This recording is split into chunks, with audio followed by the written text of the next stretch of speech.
Assalamualaikum warahmatullahi wabarakatuh. Saudara-saudara sekalian, mahasiswa baru STAI Al-Azhar yang saya banggakan. Hari ini saya ditugasi untuk menyampaikan sebuah materi terkait dengan kode etik ya, kode etik dan plagiarisme. Jadi materi ini menjadi sesuatu yang mungkin sangat berharga bagi kalian karena status Anda sebagai mahasiswa baru. Tapi sebelumnya saya ucapkan selamat dulu ya, Anda menjadi bagian dari sivitas akademika di STAI Al-Azhar, yaitu sebagai mahasiswa baru di STAI Al-Azhar. Saudara sekalian, saya ingin menyampaikan terkait dengan apa itu kode etik. Tapi perkenalkan dulu, nama saya adalah Muhammad Pristiwianto SHMH. Jadi sebenarnya saya itu adalah bagian komunitas atau bagian dari sivitas akademika dari STAI Al-Azhar juga ya. Jadi saya sehari-harinya juga sebagai dosen di STAI. Nanti dalam perkuliahan mungkin kita akan sering ketemu ya. Saya ingin menjelaskan terkait dengan kode etik. Kode etik itu kan sebuah berasal dari kata codes dan ethos ya. Code itu bahasa Inggrisnya itu adalah sandi atau tanda ya.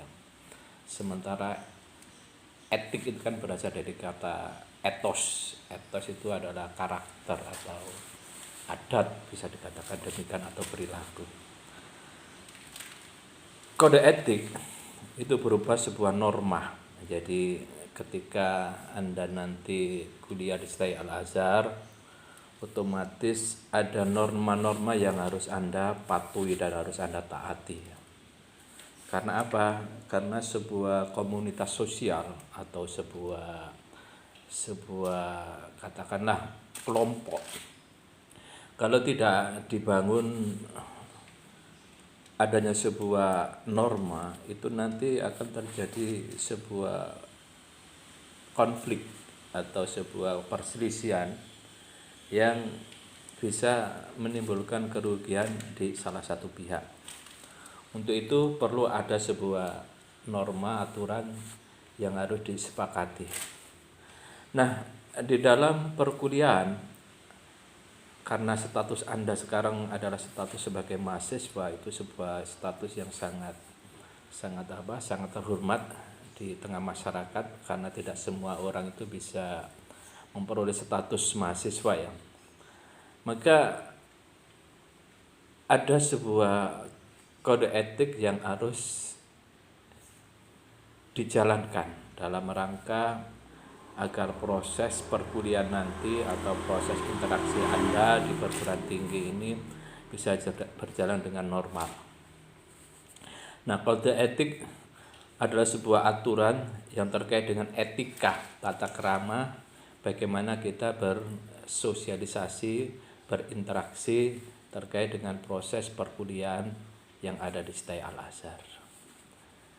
Secara garis besar ya, jadi saya tidak akan membahas per pasal.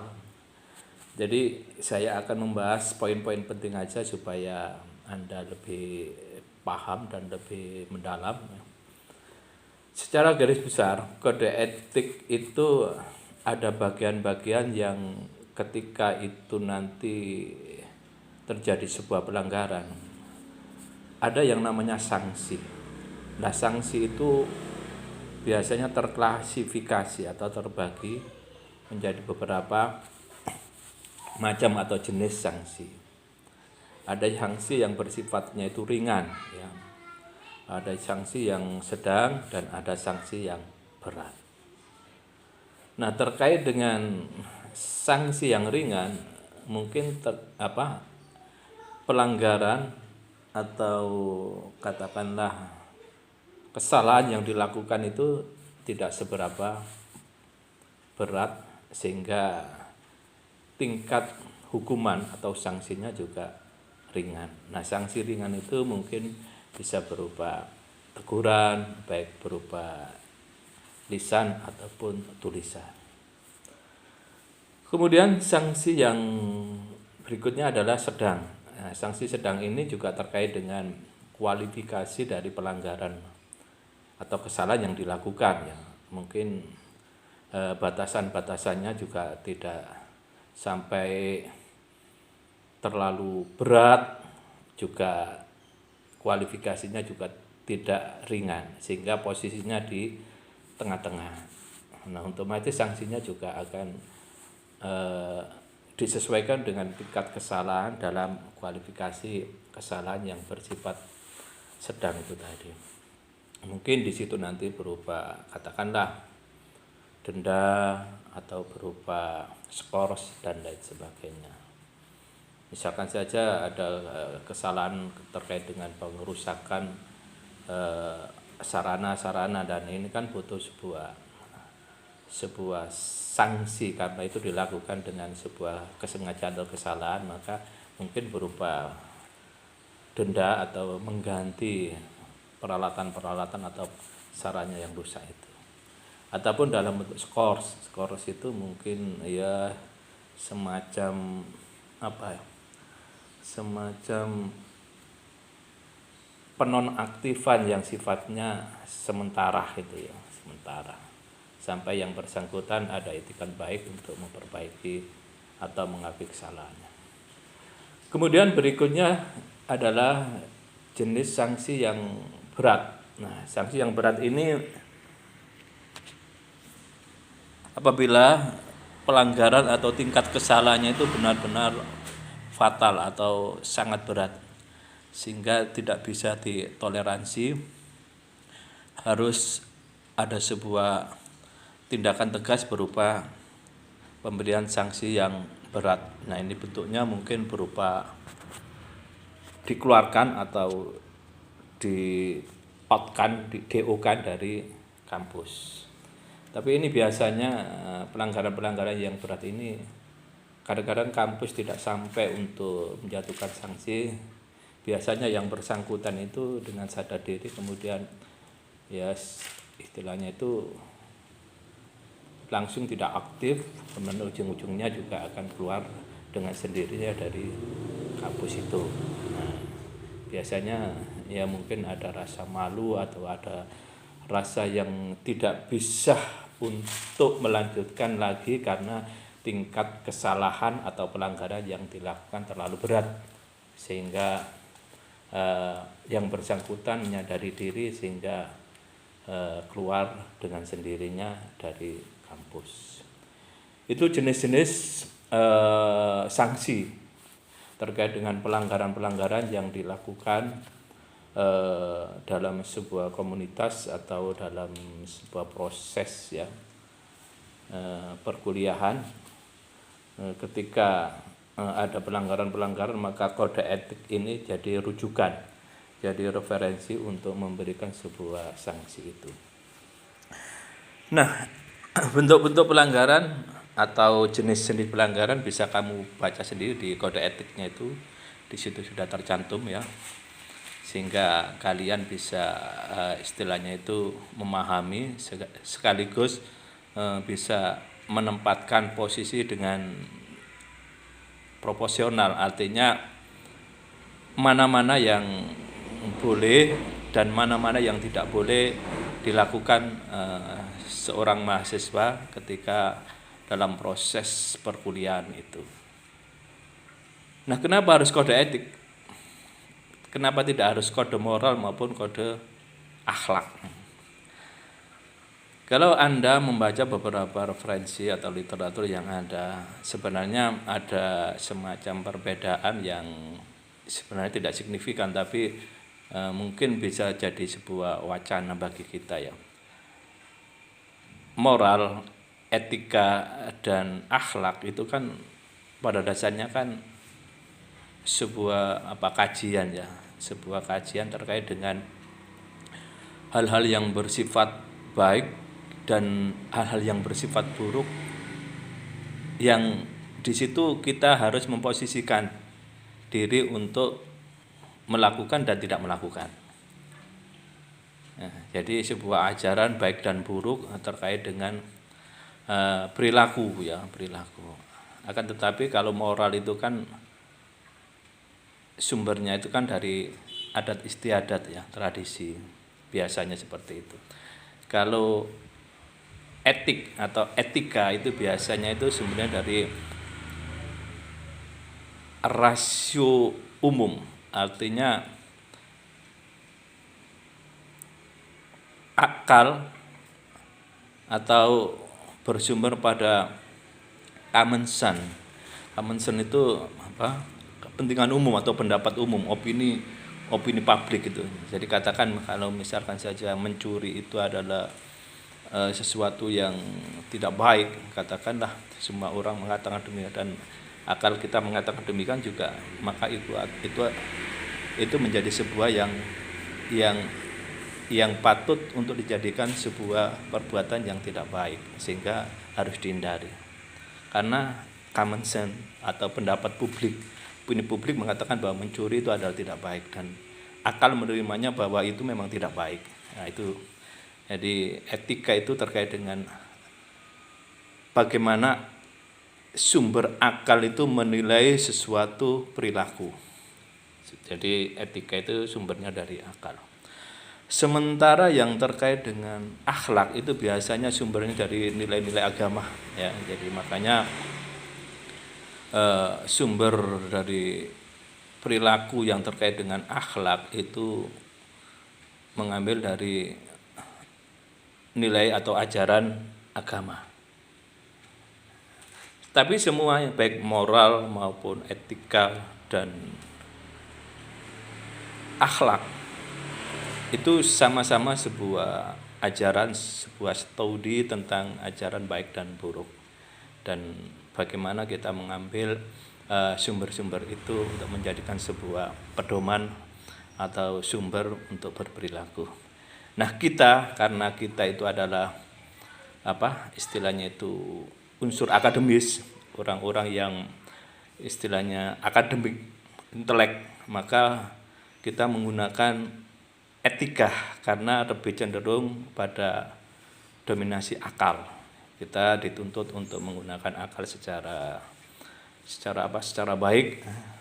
Proses bagaimana kita mempunyai akal kemudian berpikir, nah itulah yang menjadi tradisi di dalam dunia akademik. Maka kita menggunakan kode etik itu sebagai sandaran kita untuk berperilaku, untuk bergaul, dan untuk berproses dalam proses pendidikan di perguruan tinggi, dalam hal ini STAI Al-Azhar.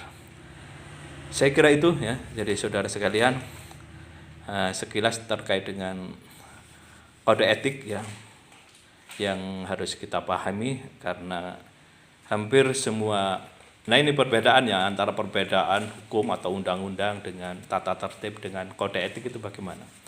Kalau hukum atau undang-undang itu sebuah aturan yang dibuat oleh pemerintah ya, jadi ada sebuah lembaga yang berwenang untuk membuat, dan berlakunya itu secara luas, artinya seluas teritorial dari sebuah pemerintahan itu diperlakukan semua. Itu kalau hukum atau undang-undang. Kalau tata tertib itu biasanya aturan yang bersifat lebih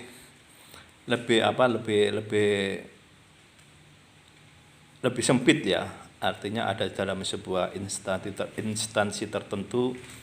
Nah, itu biasanya diberlakukan sebuah tata tertib yang dimana warga dari instansi tersebut itu terikat dalam aturan tata tertib itu.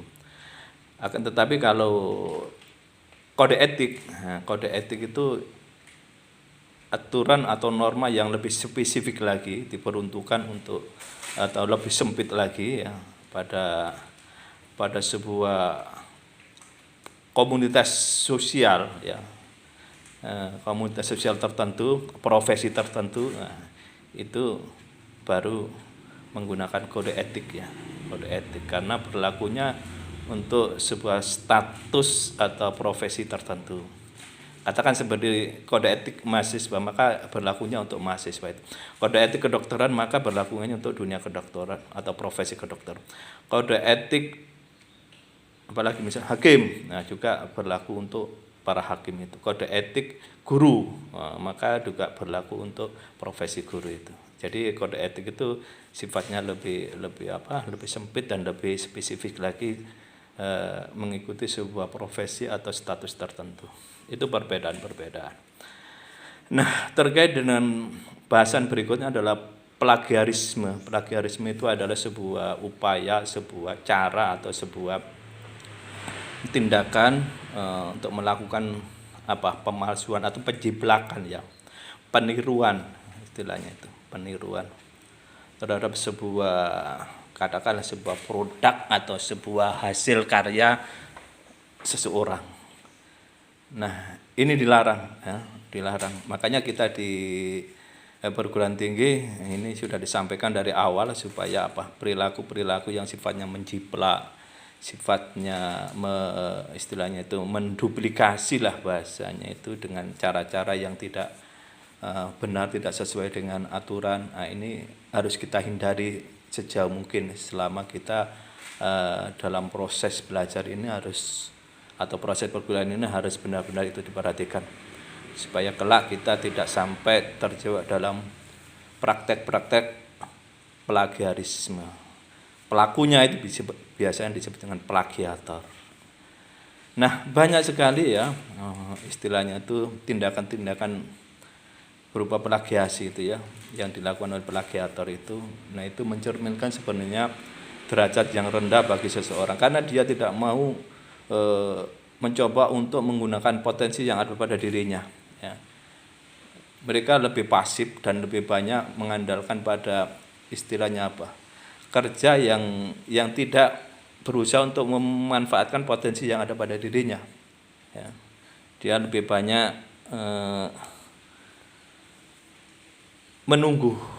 menunggu hasil kerja orang lain, kemudian itu dipakai untuk sarana bagi dirinya untuk mendaku atau untuk mengakui padahal itu bukan hasil karyanya. Nah, ini kan cara-cara yang sebenarnya adalah cara yang malas, cara yang kurang etis, ya. Maka ini nanti juga akan terkait dengan kode etik itu. Jadi sebuah karya orang lain kemudian duplikasi atau dilakukan penjiplakan, itu kan kurang etis, tidak beretika. Maka terkait dengan kode etik juga dia akan melanggar kode etik itu sendiri karena itu adalah sebuah perbuatan yang menurut etika, baik etika publik, itu adalah hal yang kurang terpuji sehingga harus kita hindari. Saya kira itu saudara sekalian, ya, yang bisa saya sampaikan. Nanti kalau ada hal-hal yang sifatnya kurang jelas dan perlu pendalaman, mungkin kita bisa gunakan untuk proses dialog atau interaktif. Kalau ada pertanyaan-pertanyaan yang masih dirasa mengganjal, nah, kami buka dalam sesi dialog atau tanya jawab.